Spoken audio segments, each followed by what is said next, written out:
сондықтан да әрбір бала өзінің мемлекетінде, өзінің білім алып жатқан мектебінде құқығы сақталуы керек, білім алуына, тәрбие алуына, өсіп дамуына.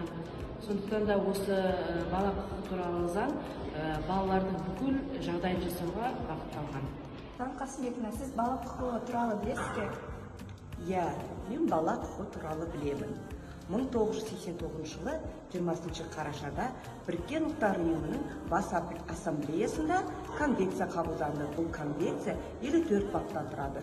Бұл жерде бала 18 жасқа толғанға дейін құқығы қорғалады. Яғни бала дүниеге келген есім алуға, өзінің жаңағы ойын еркін айтуға, тегін білім алуға, тегін денсаулығын емдетуге, өз құқығын еркін айтуға құқылы. Баланың құқығы жайында білесіз? Иә, білемін. Қазақстан Республикасының заңына байланысты бізде әрбір бала тең құқылы, яғни бала өзінің жас ерекшелігіне байланысты, ұлтына байланысты болып бөлінбейді. Әрбір бала бәрі бірдей тең болады. Сен өзіңіз білесіз бе? Иә, әрине бізде құқық негіздеріне негізделген. Яғни мен өз еркіммен еркін дамуға құқылымын. Өз қызығушылықтарыммен айналысуға және де ортада өз пікірімді айтуға құқылымын.